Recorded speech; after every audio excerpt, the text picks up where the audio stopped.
Esta es una presentación introductoria a lo que es el primer curso de estadística aplicada a la administración y a la economía.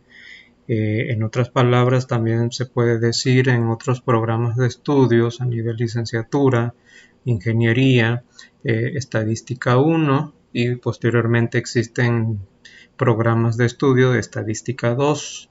Esta es una asignatura que muy bien puede ser utilizada, repito, para licenciados en administración, ingenieros en administración, así como ingenieros en gestión empresarial, licenciados en gestión empresarial y pues carreras afines del área económico-administrativo. El énfasis de esta materia es que se trata de una rama de las matemáticas aplicada a la administración y a la economía.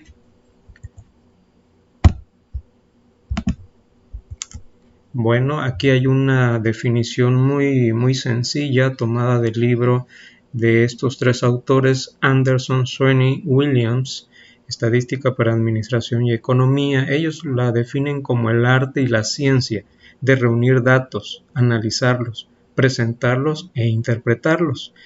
Es decir, podríamos concluir que derivado de esa definición, pues la estadística es un conjunto de métodos, técnicas que se aplican primero pues para la recolección de datos, obviamente.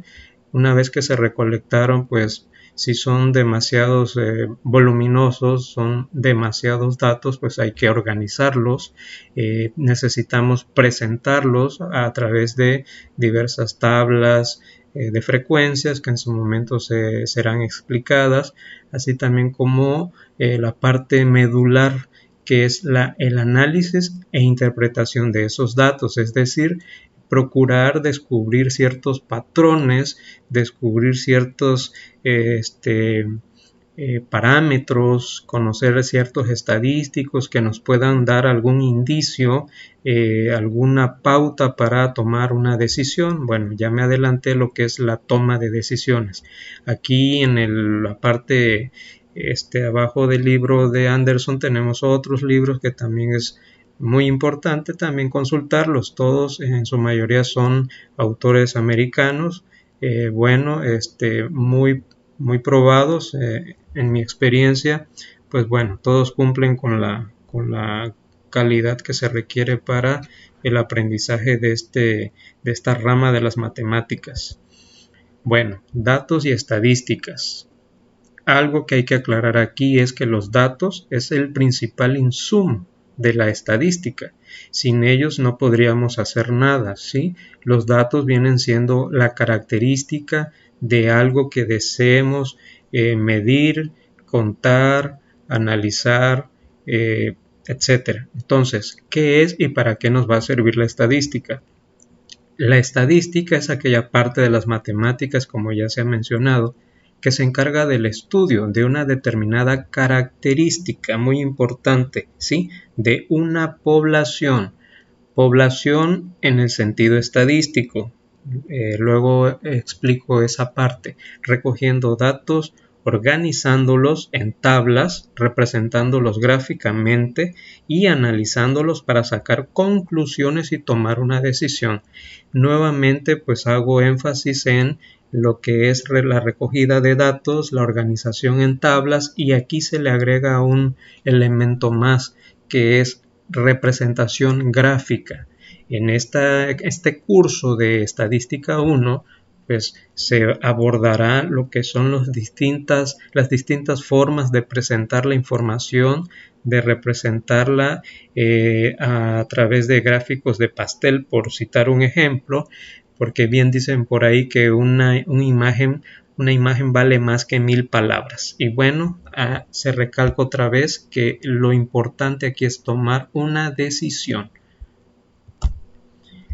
Pues nuevamente la estadística aplicada, ¿qué va a permitir? Pues va a permitir a directivos, gerentes, administradores, administradores de primera línea, de niveles intermedios, pues de niveles altos en las jerarquías organizacionales, van a permitir tomar decisiones, ¿sí? Toda persona común tomamos decisiones por muy insignificantes, pues hacemos tomas de decisiones. Simplemente cuando se va a adquirir algún bien duradero, un automóvil, o se va a invertir en alguna empresa, o se va a echar a andar a un proyecto, pues no se toma la decisión sin antes hacer una recolección de datos, una recolección de una estimación de cuántos costos y gastos se van a necesitar para echar a andar ese proyecto, sobre todo cuál va a ser la rentabilidad, y si esa rentabilidad, por ejemplo, me estoy yendo al campo de las finanzas, es algo atractivo para el inversionista, pues lo llevará a cabo.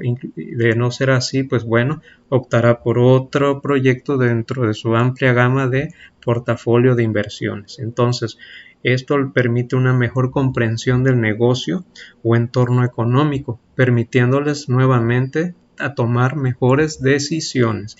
Este mundo que tenemos, pues prácticamente se dice no hay nada seguro, tenemos mucha incertidumbre en estos tiempos. Bueno, cada día la tecnología, cada día los modelos de negocios se van modificando, se va haciendo la necesidad de contar con más datos de una manera más pronta, más expedita, más rápida.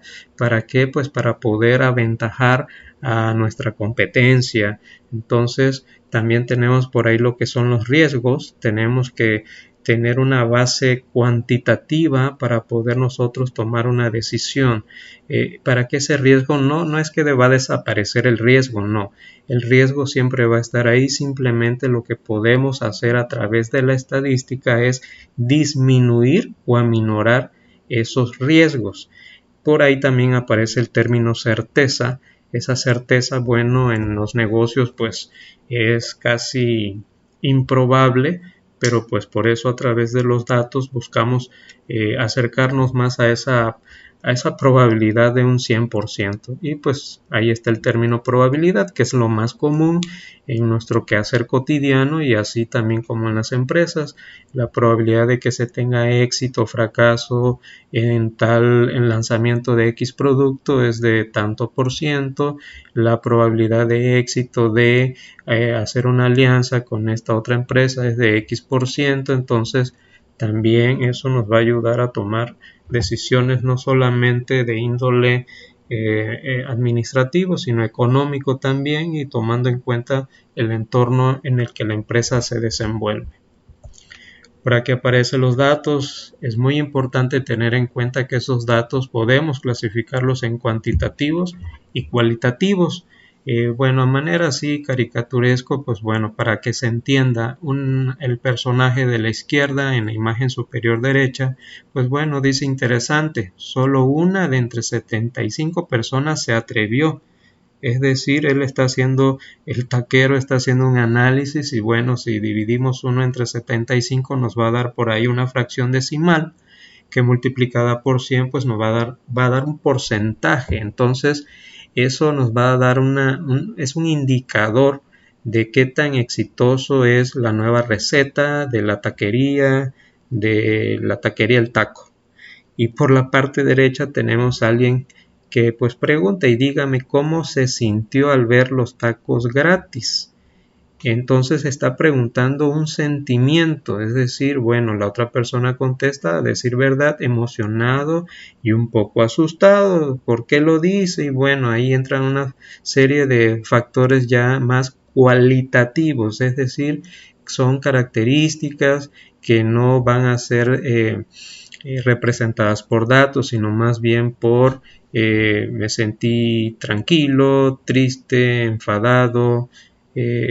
También es algo muy importante dentro de la estadística.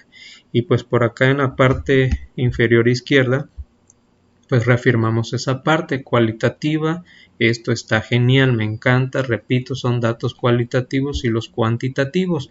Dentro de los datos cuantitativos tenemos dos tipos, muy importante a tener en cuenta siempre, sobre todo cuando se va a tocar el tema de las probabilidades. La distribución de probabilidades, por ahí empezaremos, se puede tomar ahí lo que son las variables aleatorias discretas y variables aleatorias continuas. Entonces, así de manera sencilla, tenemos aquí datos discretos y tenemos datos continuos. Los datos discretos se pueden contar, es decir, 1, 2, 3, 4 y 5. 5 personas, 5 facturas, 5 viviendas, 5 platillos, 5 clientes, etcétera. Es decir, se pueden contar.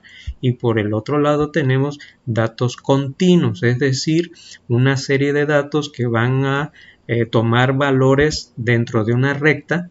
Vamos a llamarle la recta numérica, y que si se dan cuenta pueden ser datos con fracciones o decimales. Entonces estos tipos de datos se pueden medir. Ejemplo de ellos tenemos la estatura de una persona, que nos va a decir, no, pues yo mido 1.65 centímetros. No va a haber quien diga, pues regularmente 1 metro, no, o 2 metros, no. Nos van a contestar lo más seguro 1.70, y ya tenemos cantidades fraccionarias. En cambio, en los datos discretos, por ejemplo, cuántos vehículos llegaron a una gasolinera en el intervalo de una hora. 5, 10, 15 vehículos. No podremos decir 5.5 vehículos, 6.5 vehículos. Entonces, espero haya quedado aclarada esta situación muy importante para poder tomar las decisiones y el análisis pertinente. Este es un esquema de la estadística. En este primer curso se enfoca prácticamente lo que es la estadística descriptiva. ¿Para qué sirve la estadística descriptiva? Pues para el manejo de volúmenes de datos, por lo regular grandes volúmenes de datos, y esto nos vamos a apoyar a través de herramientas gráficas e indicadores. Las herramientas gráficas, como ya mencioné en un principio, por acá aparece el histograma o gráfico de barras, diagrama de barras. Tenemos por acá, histograma, diagrama de barras, diagrama circular o comúnmente llamado gráficos de pastel. Por acá tenemos otro que es un pictograma, y podríamos agregar varios, ¿sí? Eso va a depender. No todos los datos pueden ser sujetos de representarse en un histograma, ¿sí? No todos pueden ser utilizados para un gráfico de pastel. Eso va a depender de la naturaleza de la información que estemos analizando. Así rápidamente, los indicadores, tenemos dos tipos de indicadores, que va a ser de acuerdo a la localización y de acuerdo a la dispersión. Es decir, vamos a localizar entre un gran conjunto de datos aquellos indicadores, por ejemplo, lo que son la media, la moda, la mediana, los cuantiles, también llamados percentiles. Algunos quizás recuerden, la media pues es el valor medio o promedio de todos los datos. La moda es el valor que más se repite. La mediana es aquel valor que, si ordenamos los datos, ya sea de menor a mayor o viceversa, el dato que quede justamente en el centro, ese va a ser el valor de la mediana, o en dado caso, si fueran dos valores que quedan en el centro, pues se procede a hacer un procedimiento de promedio. Y pues los percentiles, que tenemos primer cuartil, segundo cuartil, tercer y cuarto cuartil. Bueno, y por aquí tenemos la dispersión de los datos. Esto es muy importante cuando tenga la estadística una aplicación al área de producción. Es decir, queremos conocer qué tan dispersos están ciertas características o ciertos indicadores. Tenemos por ahí la varianza, el rango, desviación estándar, coeficiente de variación. Así, de manera muy general, el rango se puede decir que es la diferencia que hay entre el valor menor y el valor mayor, o entre el dato mayor y el dato menor. Ese es el rango. Podríamos decir en un salón de clases, por ejemplo, la edad más pequeña 19 años, la edad más grande 21, entonces tenemos un rango de 2 años. La varianza, bueno, con fórmulas que se analizan en este curso, la varianza nos va a decir qué tanta variación hay de la edad de las personas con respecto al valor medio. Es decir, si el valor medio en un grupo no sé, de tercer semestre en cualquier institución, sea de 19, 20 años, vamos a poner que la media sea 20, entonces vamos a conocer qué tanta variabilidad hay, es decir, puede ser que tengamos un año de variación hacia abajo y un año de variación hacia arriba. Bueno, esto es una manera muy genérica. Por acá tenemos los números índices, importante para lo que son pronósticos, estimaciones, y por acá tenemos probabilidad, que bueno, en su momento también va a ser detallado. Y bueno, lo que ahorita en esta primera sesión es una introducción a lo que es la estadística descriptiva. Entramos a algunos conceptos muy importantes dentro de la estadística aplicada en general, también en la estadística como ciencia, lo que es una población y lo que es una muestra.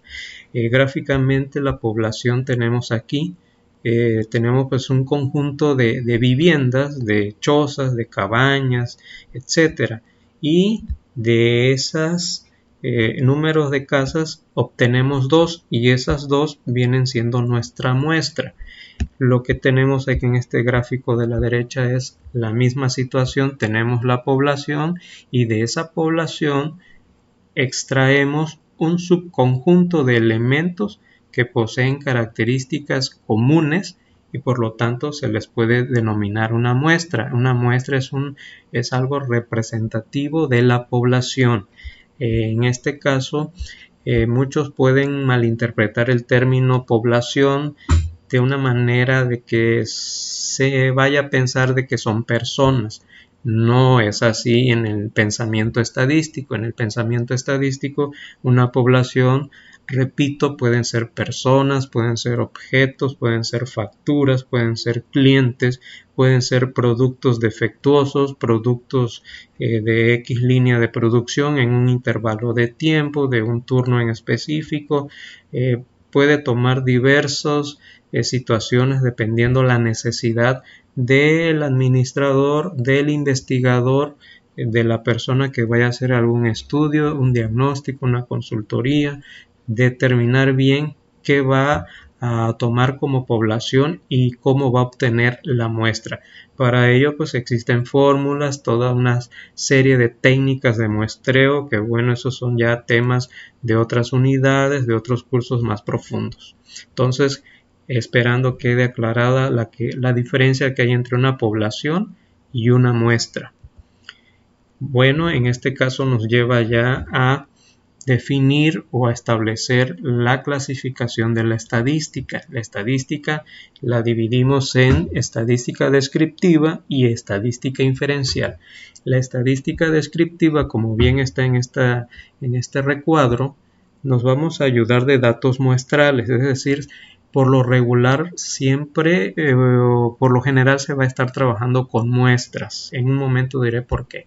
Entonces, esas muestras nos van a arrojar ciertos datos y esos datos, como se decía al principio, se van a obtener, se van a organizar, se van a presentar, se va a hacer una descripción de lo que estamos observando en esos datos. ¿Sí? Los datos, los números son, por ahí dicen, un lenguaje que pues nos quieren decir algo, entonces necesitamos interpretarlos. Entonces, a través de los datos de una muestra, obtenemos ciertas características que reciben el nombre de estadísticos. Muy enfático en esta parte, ¿sí? Luego, estos estadísticos nos van a ayudar para darle soporte a la estadística inferencial. ¿Qué significa eso? Que a través de estos estadísticos obtenidos de los datos muestrales vamos a hacer inferencias o una estimación sobre la población. Me regreso. Es decir, la estadística descriptiva, valga la redundancia, me va a describir cómo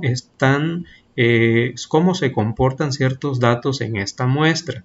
Y al yo analizar, o al investigador que vaya a analizar esta muestra, va a poder, con ciertos niveles de confianza, de márgenes de error, va a poder inferir, va a poder estimar que lo que él observó aquí, pues prácticamente se observa en toda la población. Esto me lleva también a explicar cuáles son algunas de las razones por las que se decide en la práctica trabajar con muestras y no con la población.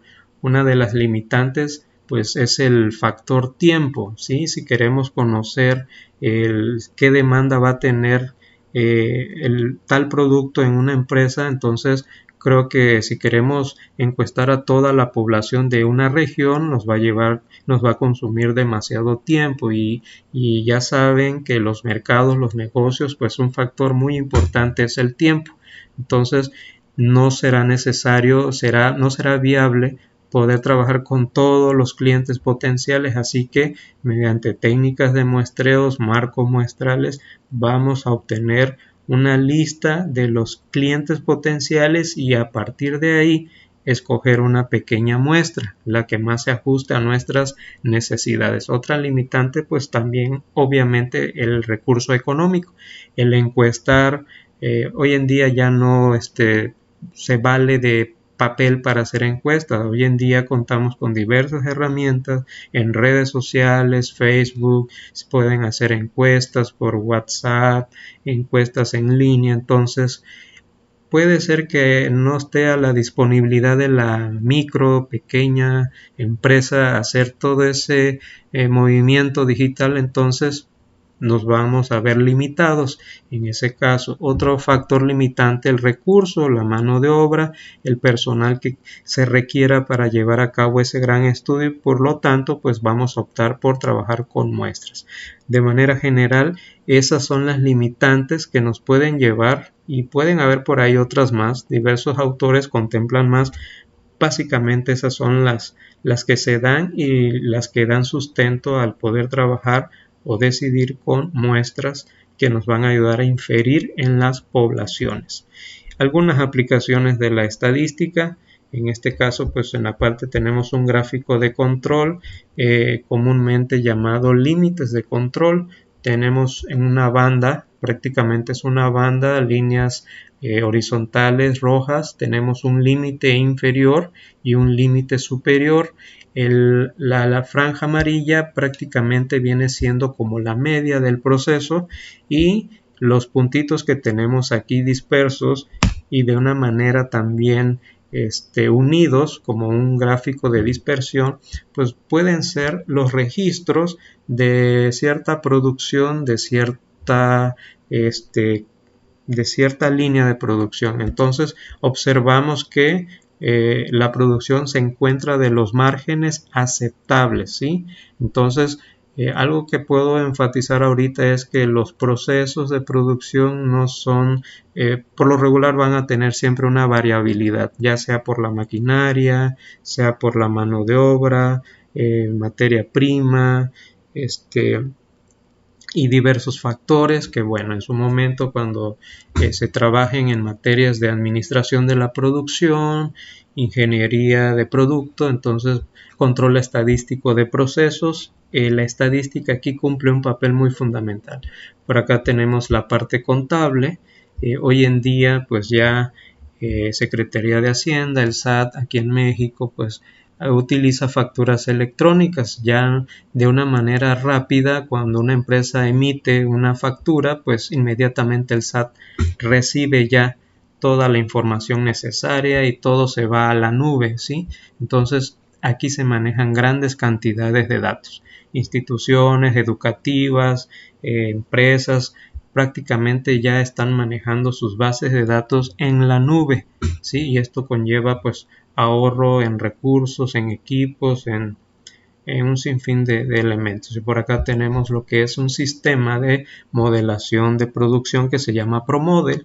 Por aquí tenemos la línea, un proceso productivo. ¿Y por qué digo que se aplica aquí en esta parte? Porque todo este flujo de producción pues va a tener ciertas unidades de trabajo y en esas unidades de trabajo existen flujos ya sean de personas, flujos de insumos, de materia prima, información, y ese flujo de una unidad a otra, podríamos decir de esta área a esta parte de acá, pues ocurre en un intervalo de tiempo, pueden ser milésimas de segundos, pueden ser minutos, y todo eso debe estar controlado. Y todo eso, un software llamado ProModel, repito, pues nos va a permitir hacer ese modelado, el modelado de nuestro proceso productivo y ver si con las unidades que se implementen en el proceso se cumplen las expectativas de llegar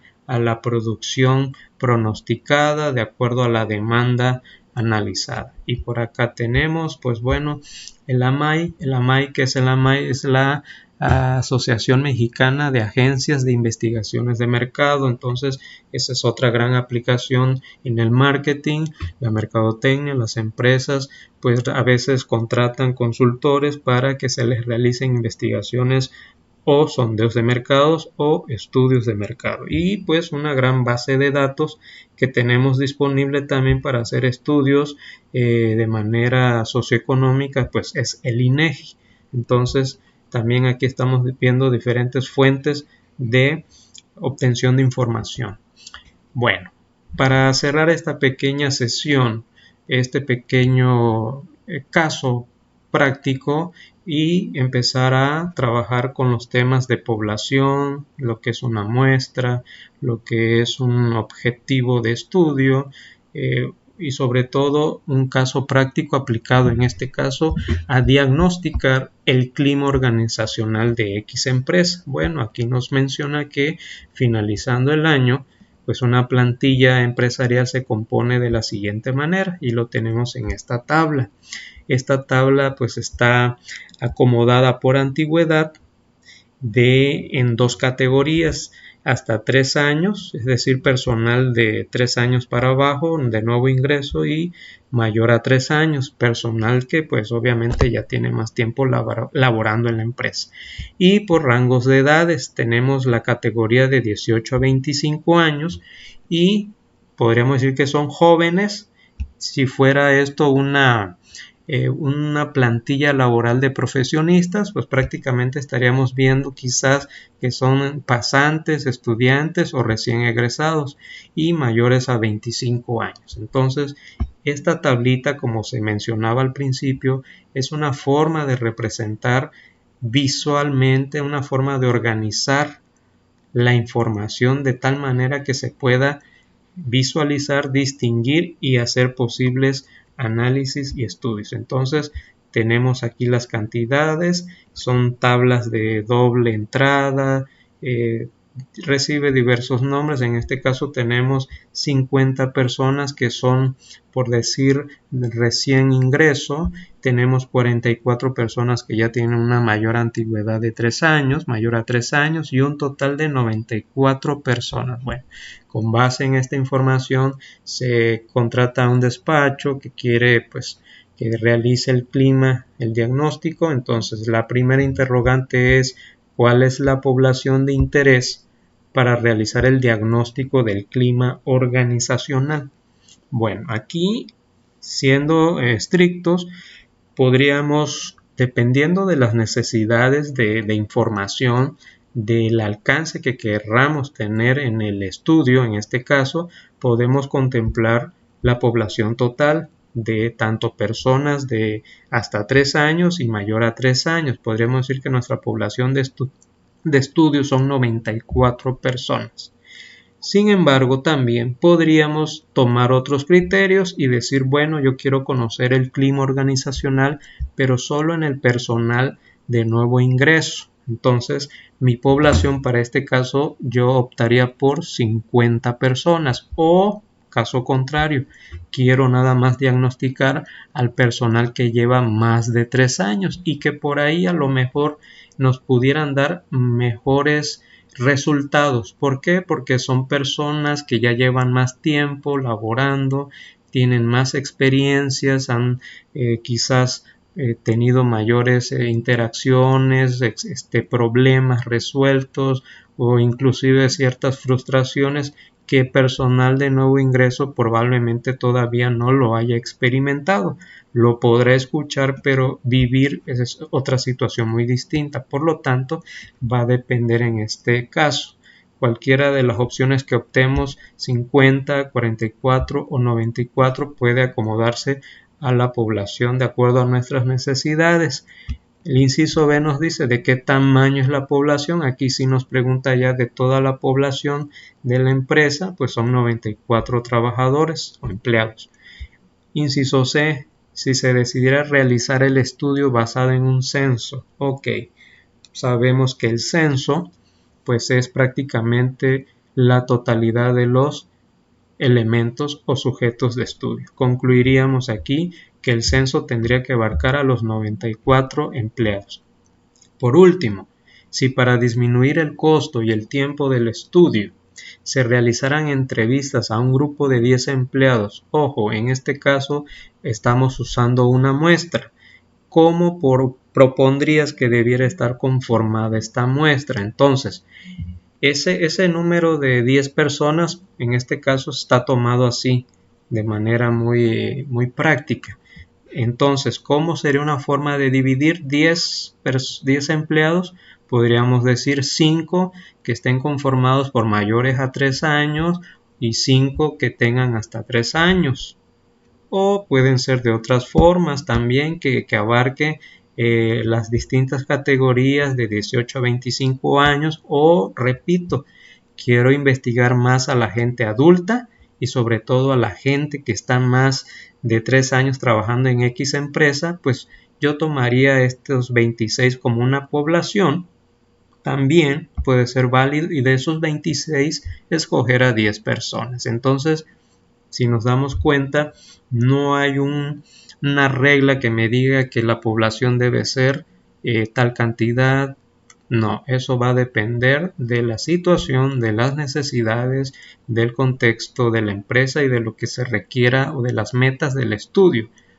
¿Qué tanta fineza o qué tantos datos cualitativos queremos obtener? Entonces, eso es algo muy importante en la estadística aplicada, en este caso a la administración y a la economía.